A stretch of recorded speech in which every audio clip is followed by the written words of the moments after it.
अभी ये सभी बातचीत बहुत बहस जो है बातचीत सभी जो है माधवी और गालव में होता है। माधवी पत्थर पर ही बैठी रहती है। अभी कैसा माहौल है पर मंच पर कि सभी मिठाई जो है बांट रहे। क्यों? क्योंकि जो राजा हर्ष जो है उसे अभी बेटा जो है पैदा हुआ है। अभी गालव वैसे ही उत्सुकता से जो है वो अभी माधवी के दुख को नहीं देख पा रहा है। वो उत्सुकता से अपनी ही जो उत्सुकता है उसमें वो बोले जा रहा है।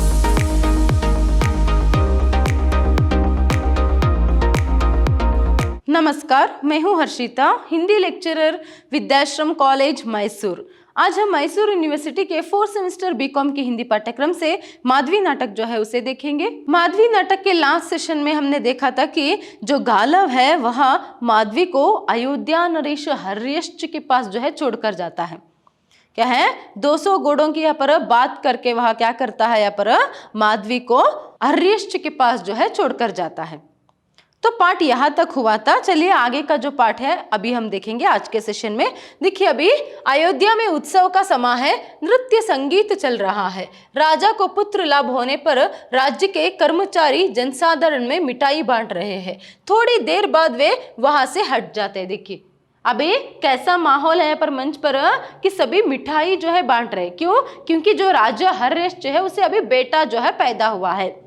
मतलब माधवी से राजा हर्ष को पुत्र लाभ जो है हुआ है। तो इस खुशी में क्या है, यहाँ पर सभी कर्मचारी जो है मिठाइयाँ जो है वह जनता में बांट रहे। तभी पर्दा उठने पर माधवी अयोध्या प्रसाद के बड़े द्वार से धीरे धीरे बाहर आ रही है। देखिए, अयोध्या प्रसाद के बड़े द्वार से माधवी जो है धीरे धीरे बाहर आती है। सुंदर रानियों की वेशभूषा में है। माधवी ने गोद में अपने नवजात शिशु को उठा रखा है। माधवी सचमुच महारानियों की सी सजधज में है। देखिए अभी जो माधवी आ रही है सामने, तो क्या है, वो एक महारानी जैसी सज धज कर जो है वहां आ रही है। और उसके साथ साथ उसने अपने पुत्र को जो है पर क्या है, वहां नवजात शिशु को जो है उठाकर आ रही है। तो ऐसे में देखिए माधवी बच्चे की ओर देखकर सो रहा है। इसके सोए सोए ही मैं चली जाऊं।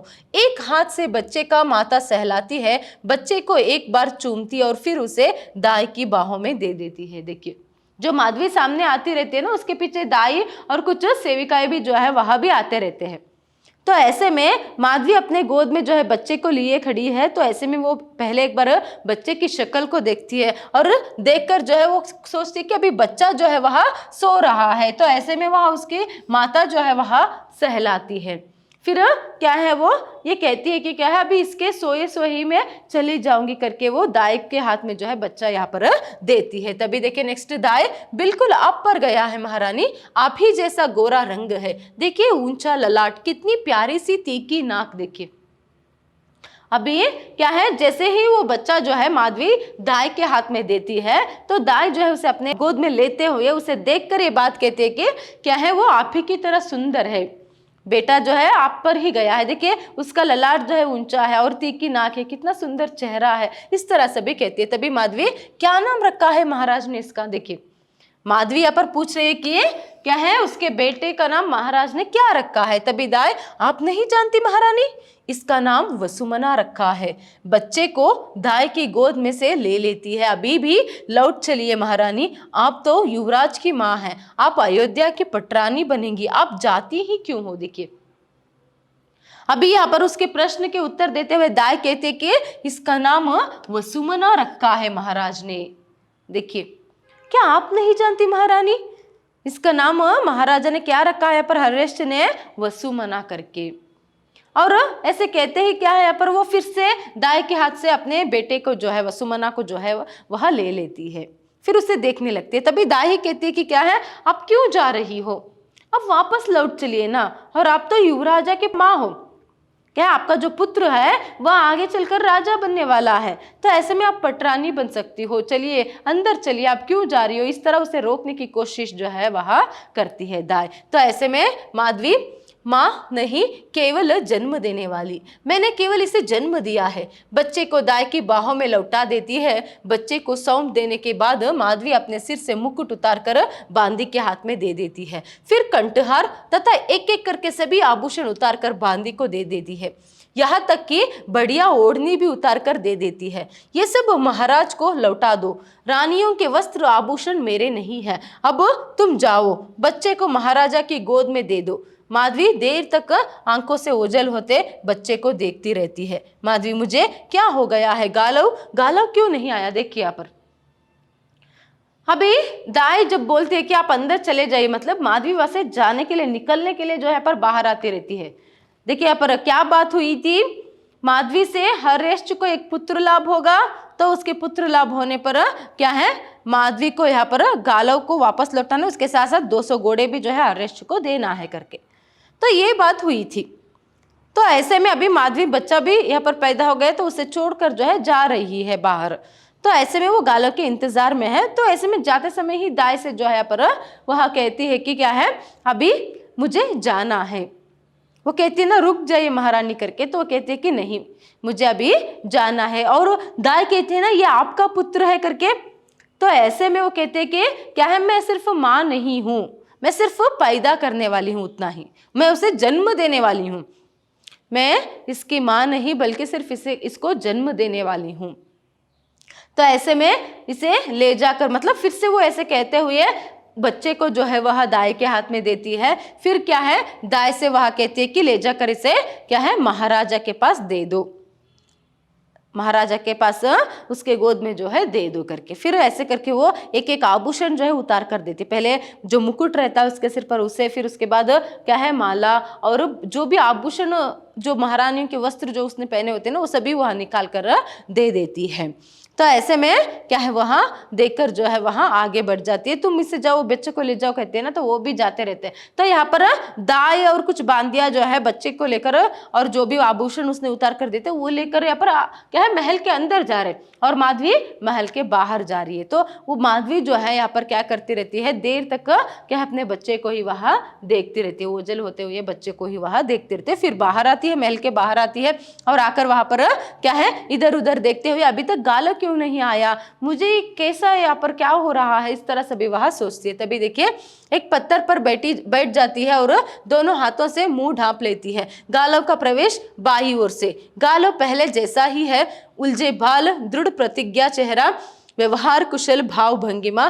तुम आ गए गालव, वसुमाना को मैंने लौटा दिया है। देखिए जैसे ही माधवी बाहर आती है तो इधर उधर देखते हैं, गालव नहीं आया। फिर वहां एक पत्थर पर जो है बैठ जाती है। फिर एक तरफ से गालव का प्रवेश होता है मंच पर, तो गालव पहले जैसा था वैसा ही है।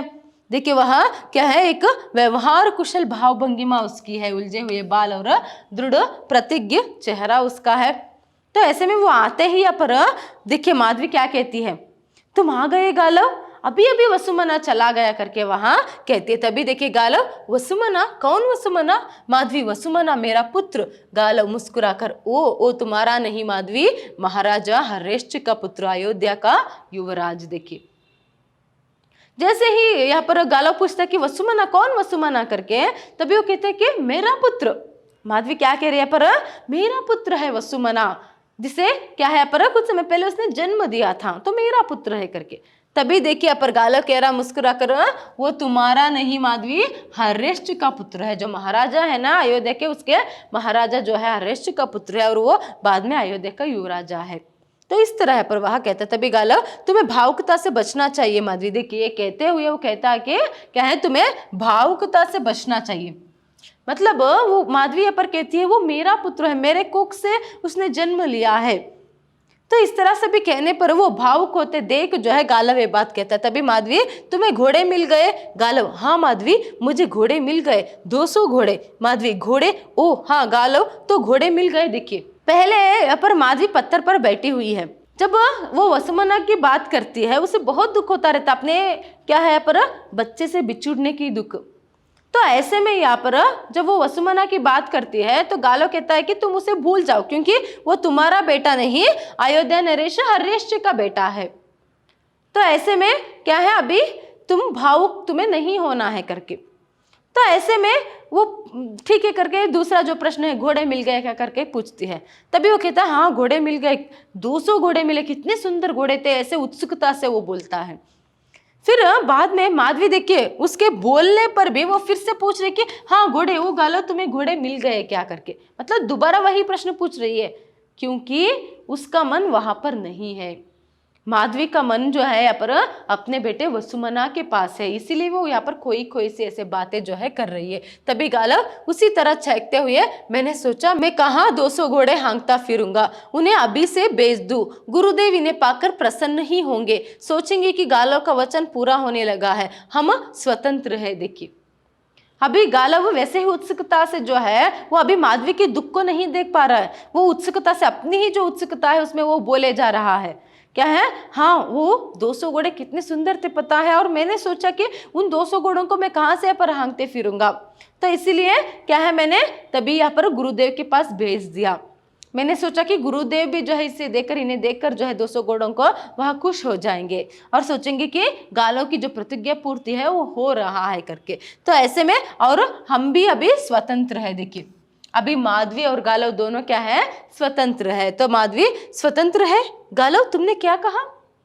देखिए स्वतंत्र ये जो शब्द है इसे सुनकर स्वतंत्र है गालव तुमने अभी क्या कहा करके वह प्रश्न करते। तभी गालव अब हम यहाँ से जा सकते हैं, अब हमें अयोध्या में रुकने की जरूरत नहीं है। देखिए स्वतंत्र है का अर्थ यहाँ पर क्या है, अभी उन लोगों को अयोध्या में या फिर माधवी को अभी अयोध्या में रुकने की आवश्यकता नहीं है, अभी वो वहां से जा सकते हैं। तभी माधवी कौन स्वतंत्र है गालव? मुझे तो लगता है जैसे मेरे पैरों में जंजीरें पड़ गई हो। देखिए अभी माधवी जो है वो कहती है स्वतंत्र कह रहे हो, मैं यहाँ से जा सकती तुम कह रहे हो, मगर मुझे ऐसा लगता है कि किसी ने मेरे पाँव में जंजीरें जो है डालकर मुझे यहाँ पर बांध कर रखा है। देखिए इस बात को कहते हुए यहाँ पर माधवी जो है यहाँ पर खोई खोई सी यहाँ पर बर्ताव जो है कर रही है। तो ऐसे में गालव अपनी ही बात, घोड़ों की बात यहाँ पर कह रहा है। तो ऐसे में वो यहाँ पर माधवी से कहता है कि क्यों तुम ऐसे खोई खोई सी बर्ताव कर रही हो, तुम्हारा मन कहाँ है, इस तरह प्रश्न पूछता है। तभी यहाँ पर माधवी उदास सी मुस्कान के साथ, ठीक कहते हो गालव, मैंने उसे सोए सोए दूध पिलाया था, वहां अभी भूखा है। गालव कौन भूखा है, बच्चे को भूल जाओ माधवी, वहां अब तुम्हारा कुछ नहीं लगता, अब उसके साथ तुम्हारा कोई संबंध नहीं रहा गया है। देखिए अभी माधवी जब कहती है कि हाँ तुम सच बोल रहे हो, क्योंकि मेरा मन पूरा मेरे बेटे वसुमना के पास है। अभी मैंने उसके जो है उसके जन्म होने पर उसके सोए सोए उसे दूध जो है मैंने पिलाया था, तो ऐसे में क्या है शायद अभी वहां भूखा होगा। तो इस तरह वह कहती। तभी यहाँ पर गालव जो है पर क्रोधित हो जाता है, कौन भूखा होगा, तुम अपने बच्चे को, मतलब तुम उसे भूल जाओ, वो तुम्हारा बेटा नहीं है, भूल जाओ, क्यों अभी तुम उसे याद कर रहे, ऐसे क्यों तुम यहाँ पर बर्ताव कर रही हो, इस तरह से भी वह कहता है। तभी देखिए माधवी, मुझे लगता है बेटे के जन्म से पहले मैं कोई दूसरी ही माधवी थी, बेटे के जन्म के बाद मैं बिल्कुल बदल गई हूँ, वह माधवी नहीं रही हूँ। गालव मुझे खेद है माधवी, पर अब हमें जल्दी से जल्दी दूसरे यात्रा पर निकल चलना होगा। देखिए माधवी यहाँ पर क्या कह रही है, गालव उसे डांट रहा है, गुस्से में ही बोल रहा है कि तुम उसे भूल जाओ, मतलब वसुमना को जो बच्चा है उसे भूल जाओ करके। मगर माधवी कहती है कि मैं उसे नहीं भूल पा रही हूँ, तुम जैसे कहती हो मैं वैसा नहीं कर पा रही हूँ, क्योंकि क्या है अभी मैं पहले जैसी माधवी नहीं रही हूँ, शायद मुझे ऐसा लगता है, क्योंकि मुझे लग रहा है कि अभी क्या है वह पैदा होने से पहले मैं कुछ थी और अभी मैं कुछ और हूँ। मतलब देखिए यहाँ पर माधवी को बहुत ही दुख जो है पर हो रहा है, पहले वो सिर्फ एक युवती थी मगर अभी वह एक माँ बन गई है। कितनी आसानी से उसने पहले कह दिया था कि क्या है बच्चा जो है पैदा होने पर बच्चा देकर हम 200 घोड़े लेकर चले जाएंगे करके, अभी उतनी आसान उसे नहीं लग रहा है। उसे क्या है उसमें जो ममता है ना वो जाग गई है, अभी वह माँ है तो माँ की जो ममता है वो जाग गई है, इसीलिए उसका पूरा मन ध्यान सब कुछ जो है उस नवजात शिशु पर है। तो ऐसे में दुख तो होगा ही, तो इसीलिए वो खोई खोई सी पर रह रही है, इसीलिए वो ये बात कह रही है कि क्या है अभी मैं पहले जैसे नहीं रही हूँ, मैं अभी बदल गई हूँ, मैं वहां माधवी नहीं हूँ करके अपरवाह कह रही। तभी गालव मुझे खेद है, मतलब वो कहता है कि हाँ मुझे दुख है, पता है कि क्या है अब हमें क्या है जल्दी यहाँ से निकलना है, तुम क्या दुख भोग रहे हो मुझे पता है, अभी एक नवजात शिशु को जन्म देकर क्या है बच्चे को छोड़कर जाना मतलब दुख तो होता ही है, मगर हम क्या कर सकते हैं, अभी क्या है आगे का सफर बहुत है, तो ऐसे में तुम्हें जल्दी से जल्दी जो है यात्रा जो है पर करना है, इस तरह वह कहता। तभी माधवी अब कहाँ जाना होगा, देखिए माधवी क्या कहती है पर अब कहाँ जाना होगा करके। तभी गालो मैंने पता लगा लिया है माधवी, यहाँ से अब हम सीधा काशी जाएंगे, काशी नरेश दिवोदास के पास भी अश्वमेधी घोड़े हैं। माधवी जैसे ही पूछते कि अब हमें कहाँ जाना है करके, तभी गालव यहाँ पर क्या कहता है, हमें यहाँ पर काशी नरेश के पास जाना है, मतलब काशी जाना है, क्योंकि काशी के राजा जो दिवोदास है उसके पास भी 200 घोड़े हैं, ऐसे मुझे पता चला है करके। तभी गालव कब वह दिन आएगा जब हम इस ऋण से मुक्त हो सकेंगे। देखिए गाला फिर से कहता है कि अभी ऐसे ही हमें सफर करते रहना पड़ेगा, अभी मुझे भी पता नहीं, मैं भी उसी इंतजार में हूं कि कब हम ऋण मुक्त हो जाएंगे। तो इस तरह से विवाह कहता है। तभी माधवी मुक्त होने पर तुम क्या करोगे गालव। देखिए माधवी क्या प्रश्न पूछती है पर मुक्त होने पर तुम क्या करोगे गालव करके। तभी गालव मैं कुछ नहीं जानता माधवी, मैं केवल इतना जानता हूं कि अभी 600 घोड़ों का प्रबंध करना बाकी है, अयोध्या नरेश के मंत्री का प्रवेश होता है। देखिए अभी वो क्या कह रहा है, मुझे नहीं पता।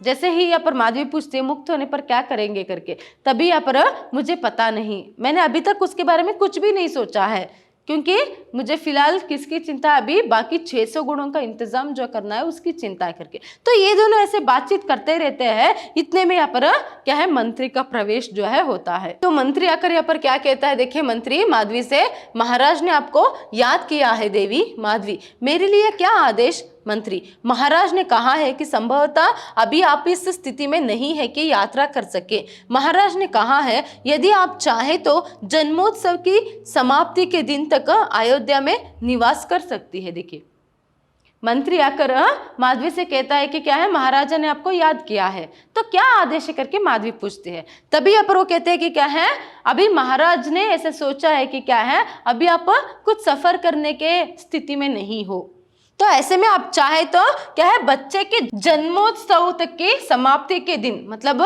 जब तक जन्मोत्सव उसका नहीं होता ना, तब तक चाहे तो आप यहाँ पर रह सकते हो, अयोध्या में रह सकते हो करके। तभी माधवी महाराज की कृपा है, बड़ी उत्सुकता से गालव सुना तुमने, मैं कुछ दिन और अयोध्या में रह सकती हूँ वसुमना के पास। देखिए जैसे ही यहाँ पर मंत्री ने कहा कि क्या है, महाराजा ने कहा है कि जन्मोत्सव तक क्या है यहाँ पर आप रह सकते हो अयोध्या में करके, तभी यहाँ पर क्या है, माधवी खुश हो जाती है और वह गालव से कहती कि गालव तुमने सुना यहाँ पर महाराजा का क्या आदेश है, सुना, अभी मैं और कुछ दिन तक वसुमना के साथ रह सकती हूँ।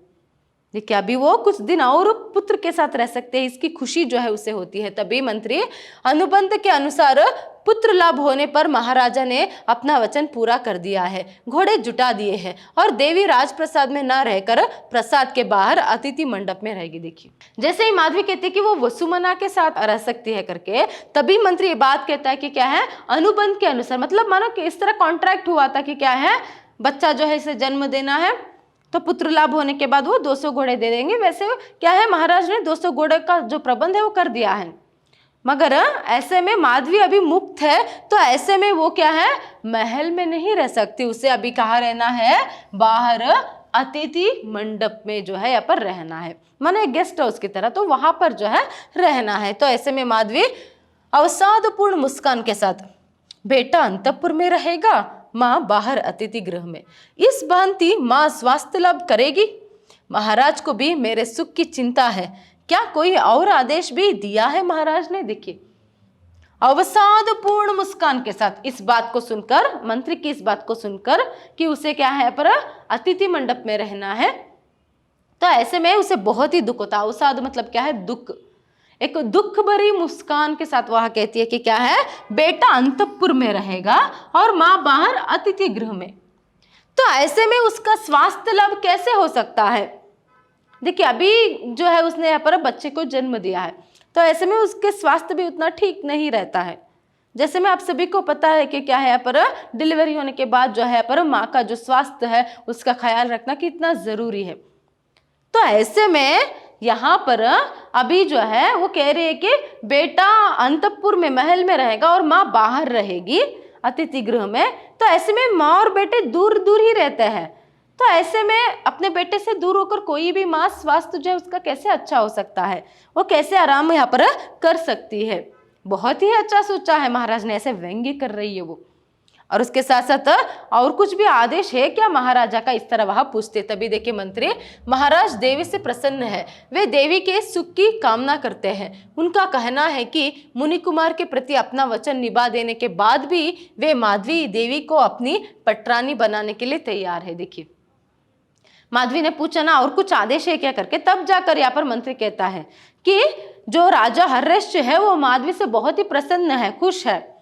तो ऐसे में अभी क्या है, गालव के जो वचन जो है पूरा होने के बाद, उसको यहाँ पर गुरु दक्षिणा जो है जुटाने के बाद जब माधवी मुक्त हो जाएगी, तब माधवी चाहे तो क्या है यहाँ पर फिर से वो हर्षित के पास जा सकती है।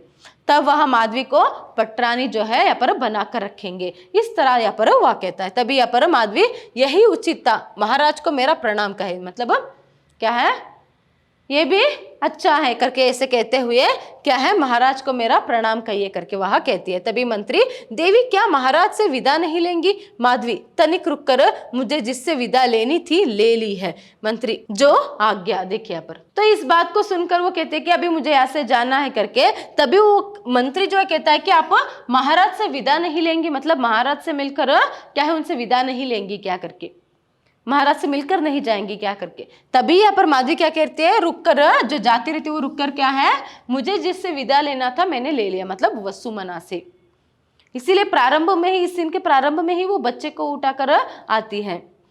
तो इसका अर्थ क्या है, बच्चे से जो है मैंने विदा ले ली करके। तो ऐसे में मंत्री जो आज्ञा करके कहता है। तभी माधवी, गालव को एकटक देखते रहने के बाद तुम सदा दायित्व की बात करते रहते हो गालव, तो यही कहना चाहते हो कि मैं कर्तव्य पारण नहीं हूं? देखिए यहाँ पर क्या होता है, अभी मंत्री चला जाता है, तो ऐसे में उसके जाने के बाद, जो आज्ञा करके मंत्री चला जाता है ना, तो उसके जाने के बाद भी वो बहुत ही दुखी है। माधवी यहाँ पर गालव से क्या कहती है, तुम हमेशा जो है यहाँ पर कर्तव्य के बारे में जो बात करते थे, अभी भी तुम यही बात मुझे कहना चाहती हो ना कि मैं कर्तव्य पारायण नहीं हूं करके। तभी देखिए गालव चुप रहता है। एक कर्तव्य मेरे पिता का, एक कर्तव्य मुनि कुमार गालव का, दोनों के कर्तव्य मेरे माध्यम से पूरे हो रहे हैं, फिर भी मैं दुर्बल हूं। क्योंकि गालव ये सभी, इससे पहले ये सभी बात जो है उसे सुनाता है, तुम क्या है बहुत ही दुर्बल हो, अभी तुम बच्चे के बारे में सोच रहे हो, तुम भावुक हो रहे हो, तुम्हें अपने कर्तव्य की जिम्मेदारी की ख्याल नहीं है, इस तरह से भी वो बातें सुनाता ना। इसीलिए वो ये बात जो है अभी माधवी कहती है क्या है, जब वो माधवी कहती है कि तुम मुझे ये कहना चाहते हो कि मैं कर्तव्य पारण नहीं हूँ, गालव चुप ही रहता है। फिर से वो आगे कहती जाती है कि क्या है, एक कर्तव्य पिता का है और एक कर्तव्य मुनि कुमार गालव का, मतलब एक कर्तव्य यहाँ पर क्या है, पिता का क्या है यहाँ पर, वो दानवीर है, तो दान देना उसका कर्तव्य उसने समझा। और जो मुनि कुमार है, मतलब जो गालव है, तो उसका कर्तव्य क्या है, गुरु दक्षिणा जुटाना। मगर दोनों के लिए, दोनों के कर्तव्य पूरा होने के लिए मैं ही एक माध्यम हूँ। इसका मतलब क्या है, पर दोनों ने यहाँ पर माधवी का उपयोग जो है किया है। ऐसे में फिर मुझे से यहाँ पर कहा जा रहा है कि क्या है, मैं कर्तव्य पारायण नहीं हूँ, फिर और मैं दुर्बल हूँ। कर्तव्य पारण वही है, पिता ने मुझे सौंपकर अपना कर्तव्य निभा दिया और मुनि कुमार ने घोड़े बटोर कर अपना कर्तव्य पूरा कर दिया। एक दानवीर बन गया, दूसरा आदर्श शिष्य। और माधवी, मोह के मारी माधवी कर्तव्य से गिर गई, वह किसी बड़े काम का दायित्व वहन नहीं कर सकती, यही ना। देखिए इन बातों में माधवी के अंदर जो दिख छुपा हुआ है वो देख सकते हैं। वो कहती है कि क्या है, एक ने यहाँ पर दान देकर दानवीर बन गया एक, और एक ने क्या किया यहाँ पर, घोड़े बटोरे। किसके कारण, दोनों किसके कारण हुआ, माधवी के कारण ही। ये याति ने दान में यहाँ पर माधवी को दिया, दानवीर बन गया, और गालव ने राजा हर्षित के पास माधवी को रखकर क्या किया यहाँ पर, 200 घोड़े लिया, और वहां एक आदर्श शिष्य जो है बन गया। और ऐसे में क्या है, मैं जो हूं यहाँ पर मोह की मारी अभी कर्तव्य से गिर गई, क्या मैं कर्तव्य पारायण नहीं हूं क्या, इस तरह यही तुम ये कहना चाहते हो क्या करके यहाँ पर प्रश्न जो है माधवी करती है। तभी देखिए नेक्स्ट, गालव चुप रहता है, मुस्कुराती है। यदि यह दुर्बल नारी बीच में से निकल जाए गालव तो क्या होगा। देखिए वो इस समय जो है वह दुर्बल है, क्योंकि उसके अंदर की जो ममता है वह जाग गई है। तो ऐसे में किसी भी माँ को जो है नवजात शिशु को छोड़कर जाना कोई आसान बात नहीं है, उसमें बहुत ही दुख होगा। तो इसलिए वो कुछ समय के लिए अभी दुर्बल है, मगर गालव उसे बातें जब सुनाता है वो सहन नहीं कर पाती, इसलिए वो कहती है कि क्या है, यदि ये दुर्बल नारी बीच से हट जाए तो क्या होगा। यहाँ पर ययाति को भी वो दानवीरता का जो यश है, प्रशंसा है, वह नहीं मिलेगा और गालव भी जो है आदर्श शिष्य नहीं बन सकता। तो दोनों का कर्तव्य जो है पर निभाना है, तो माधवी ही एक माध्यम है और उसे ही अभी बातें जो है सुनाया जा रहा है, इसलिए वो दुख से बात जो है कहती है। फिर देखिए, नहीं गालव, ऐसा होगा भी नहीं, तुम्हारा संकल्प भी पूरा हो गया, पर मेरे पिता का वचन भी। दुर्बल माधवी दोनों का दायित्व निभाएगी। मुझे तो केवल वसुमना याद हो आया था। इस दुर्बल नारी को यूं भी कोई अस्तित्व नहीं है, ना उस लंपट राजा के लिए, ना अयोध्या नगरी के लिए, ना मेरे पिता के लिए, और शायद तुम्हारे लिए भी नहीं गालव। आज सचमुच मुझे स्वतंत्रता मिली है, मैं मुक्त हुई हूँ माधवी, ना घर की ना घाट की। देखिए, जो उसने यहाँ पर कहा था कि क्या है, अभी मैं बीच से हट जाऊंगी तो क्या होगा, तभी वो फिर से कहती है कि नहीं, ऐसा नहीं हो सकता। क्या है, तुम्हारा संकल्प भी पूरा हुआ और क्या है, यहाँ पर पिता का वचन भी जो है वह पूरा हो गया। तो ये दुर्बल माधवी जो है दोनों के दायित्व को निभाने में दोनों का यहाँ पर मदद जो है वह करेगी। मतलब वो क्या कहती है कि मैं ऐसे बीच में हाथ देने वालों में से या फिर मझधार में छोड़कर जाने वालों में से नहीं हूँ, ऐसे वो कहती है। तो मुझे तो सिर्फ कुछ समय के लिए वसुमना का याद जो है वो आया था, जिसके कारण मैं अभी दुर्बल हो गई थी, मगर मैं भी कर्तव्य पारायणी हूँ, मतलब मुझे भी जिम्मेदारियों का ख्याल है। इस तरह से भी वह यहाँ पर कहती है। फिर देखिए, वो यहाँ पर क्या कहती है कि वैसे भी तो मेरा कोई अस्तित्व ही है नहीं, है ना। देखिए, वो जो लंपट राजा, मतलब किसे लंपट कह रहे हैं, पर हर्यश्व को, वो उस लंपट राजा के नजरों में भी, तुम्हारे नजरों में भी और मेरे पिता के नजरों में भी मेरा खुद का कोई एक अस्तित्व ही नहीं है। तो ऐसे में आप सभी लोग मुझे क्या समझोगे। इस तरह से भी अपने दुख को वहां प्रकट करती है। ऐसे में गालव, तुम मन में दुखी हो माधवी, परंतु दुख में भी कर्तव्य को, अपनी शिष्टता नहीं खोनी चाहिए। देखिए, हाँ मैं मानता हूं तुम मन से दुखी हो, मगर दुख में भी क्या है, व्यक्ति को शिष्टता जो है वहां नहीं भूलना है करके। तभी माधवी सहसा चुप हो जाती है और कुछ देर तक चुप बनी रहती है, फिर सहसा सिहर उठती है। तुमने बच्चे का रोना सुना गालव। देखिए, अभी गालव ये बातें सुना रहा है, वो कुछ बोल रहा है माधवी से, मगर वो चुप रहती है कुछ समय के लिए। फिर कहती कि गालव, तुमने बच्चे का रोना सुना, इस तरह वह कहते। तभी गालव, नहीं तो माधवी, यहाँ तो कोई बच्चा नहीं रोया, तुम्हें फिर से भ्रम हुआ है। देखिए, वो क्या कह रहा है, नहीं माधवी, बच्चा यहाँ पर नहीं रोया, किसी बच्चे के रोने की आवाज सुनाई नहीं दे, सिर्फ तुम्हें भ्रम हो रहा है। देखिए, वो बेटे से दूर है, तो ऐसे में उसे अंदर से महसूस हो रहा है कि बच्चा रो रहा है, उसे दूध पिलाना है, बच्चे के पास जाना है, ऐसे ही जो है यहाँ पर उसे दुख जो है हो रहा है। देखिए, और एक बात यहाँ पर, गाला क्यों ऐसे शिष्टता तुम्हें नहीं बोलना करके माधवी से कहता है, क्योंकि वो राजा को, हर्यश्व को लंपट कहते हैं ना, इसीलिए। तो ऐसे में इस बात पर भी दोनों में बहस होती है कि माधवी कहती है कि हाँ वो राजा तो लंपट है ही, मगर यहाँ पर ये गालव कहता है कि नहीं, उन्होंने अपना वचन निभाया, उन्होंने 200 घोड़े दे दिए करके। तो ऐसे में क्या है, शिष्टता से ही तुम्हें उनके बारे में बोलना है, एक वचन में सभी नहीं बोलना है करके। तभी यहाँ पर माधवी कहती है कि तुम्हें क्या पता हर्यश्व के बारे में, मैं अब तक उसके साथ रहकर आई हूँ, मुझे पता है कि क्या है, पर अंतपुर में वो रानियों के जैसे, रानियों के साथ किस तरह बर्ताव करता है।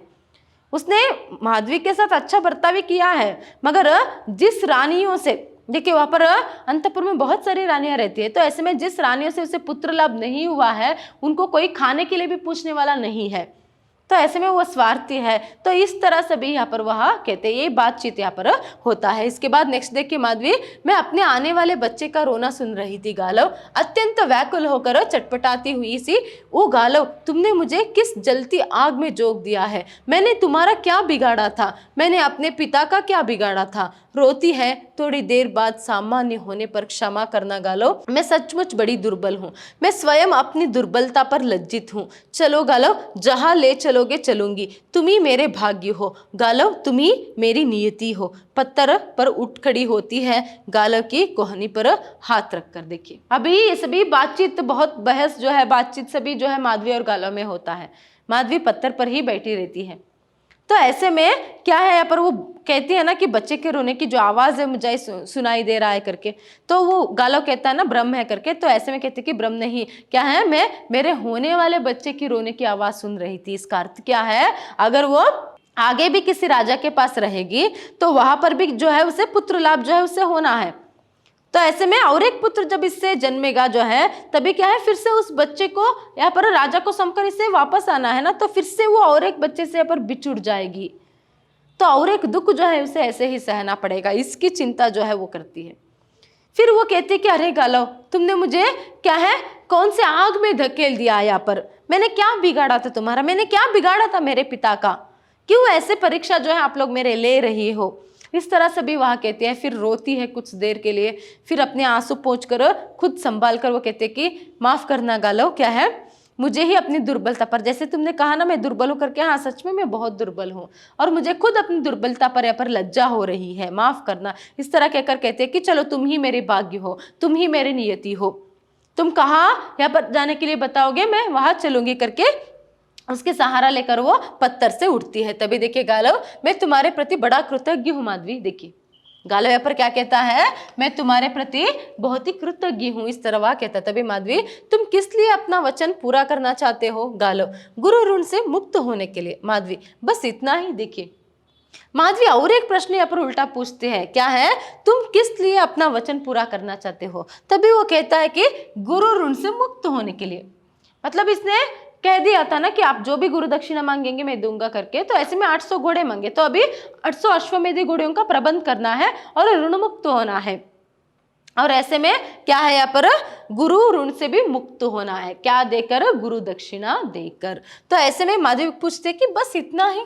गालव, और क्या माधवी, तुम क्या सोच रही हो, तुम्हें सदा विचित्र बातें सूझती रहती। देखिए गालव यहाँ पर कहता है कि हाँ और क्या हो सकता है, तुम हमेशा ना विचित्र विचित्र सी बातें यहाँ पर सोचती रहती हो करके यहाँ पर गालव जो है माधवी से कहता है। तभी देखिए यहाँ पर माधवी मुस्कुरा कर, तुम ऋण मुक्त होने के लिए ये सब प्रयास कर रहे हो ना, और मैं, देखिए यहाँ पर माधवी मुस्कुराकर अभी कहती है कि तुम तो ऋण मुक्त होने के लिए ये सभी प्रयास कर रही हो, मगर मैं, प्रश्न वहां पर है, एक व्यंग्य वहां पर है। तो ऐसे में गालव, क्या माधवी, आग्रह से मैं तुम्हें प्राप्त कर पाने के लिए। चलो गालव, नेपथ्य में बच्चे के जन्मोत्सव के आह्लादपूर्ण स्वर, संगीत आदि सुनाई देते हैं जब गालव और माधवी बाहर जा रहे होते हैं। देखिए पर, तो ऐसे में यहाँ पर क्या होता है, वो कहते हैं कि आग्रह से, मतलब आग्रह करते हुए कहते हैं कि मैं तुम्हें प्राप्त करने के लिए, क्यों मैं इतना जोखिम यहाँ पर उठा रही हूँ, क्यों मैं इतना कष्ट उठा रही हूँ, तुम्हें प्राप्त करने के लिए। गालव को सिर्फ अपनी गुरु दक्षिणा की पड़ी है, मगर माधवी को क्या है, यहाँ पर गालव की चिंता है, गालव को प्राप्त करने के बारे में वो सोच रही है, इसीलिए ये सभी कष्ट जो है वहां उठा रही है। तो ये सभी बातचीत कर वहां से वो निकलते हैं। तो ऐसे में पीछे जो है पर संगीत का स्वर, जन्मोत्सव के लिए जो तैयारियां सभी करते हुए एक आवाज जो है वहां नेपथ्य से सुनाई देता है। आगे का पार्ट नेक्स्ट क्लास में देखेंगे। धन्यवाद।